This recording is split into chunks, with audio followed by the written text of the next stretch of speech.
Hello friends, today I am talking about the celebrity, my one of the best friend and very close to me, Saurabh Tiwari from Nashik.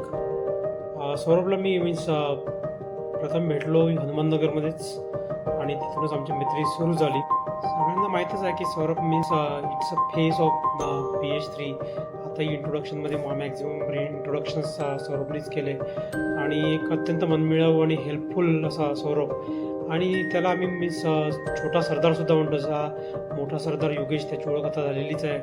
तर सौरभ हा एक छोटा सरदार आम्ही म्हणतो आणि दोघंही योगायोग म्हणा किंवा मैत्री म्हणा, त्यांची दोघंही कार्डियाक ॲनेस्थेटिस्ट आहे. सौरभ हे असा एक चुलबुला असा एक व्यक्तिमत्व आणि छोटा सरदार याच्यासाठी की म्हणजे कुठे ना कुठे काही ना काही तो विसरणार, काहीतरी गडबड तो करणार. मला एक मोमेंट आठवतो.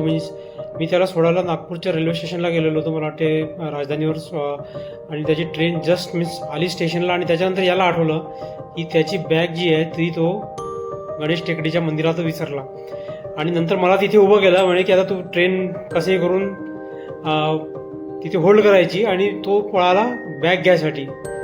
तर तो गेला बॅग घ्यायला. इकडे माझी धाकधूक सुरू झाली की आता ही ट्रेन निघाली तर काय करणार, मी चेन पुलिंग करणार काय करणार. पळत गेला आणि लकीली त्याची बॅग भेटली आणि पळत आला. तर अशा अनेकदा त्यांनी म्हणजे आयटम म्हणा असे भरपूर दिलेले आहेत.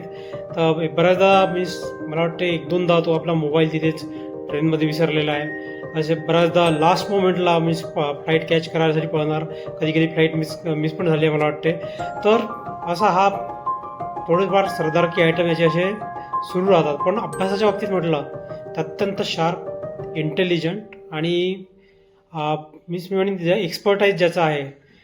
त्याचमुळे आज सौरभ हा एक कार्डियाक ॲनास्थेटिस्ट म्हणून अपोलो हॉस्पिटल्समध्ये काम करत आहे.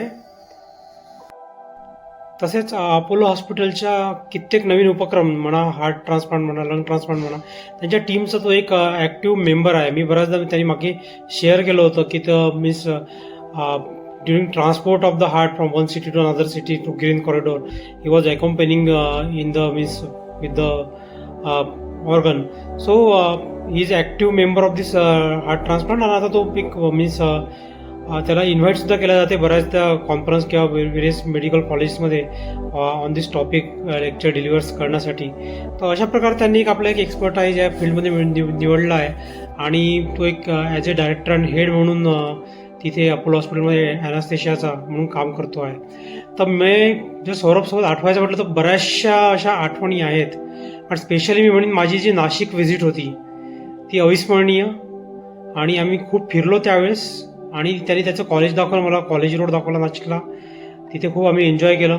त्यानंतर पर्टिक्युलरली आम्ही देवळाली कॅम्पला ग्लायडिंगसाठी गेलेलो होतो.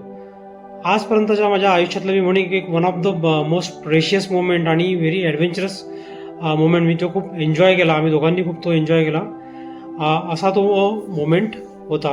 तर आताही बऱ्याचदा आमची व्हिजिट होत राहते, फॅमिली व्हिजिट होत राहते. तो दिल्लीला येतो किंवा मी मुंबईला गेलो तर तिथे भेट होत राहते कंटिन्युअसली. अंकिताची भेट होते. राधा आणि अवनीश दोघेही फारच गोड आहेत. आणि आता मी म्हणेन सौरभ खऱ्या अर्थाने फॅमिली मॅन असा झालेला आहे. कारण जेव्हाही त्याला कॉल करावा, एक तर तो ऑन ड्युटी असणार किंवा मग तो मुलांच्या ड्युटीत असणार. तर बराचसा वेळ त्याच्यातही जातो. तर मी सौरभला हेच म्हणेन की all the best for the professional as well as the personal front success. आणि रियुनियनला भेटूच आपण पुन्हा एकदा, सगळेजण भेटून पुन्हा एकदा जुन्या आठवणी आपण पूर्ण ताज्या करू. All the best.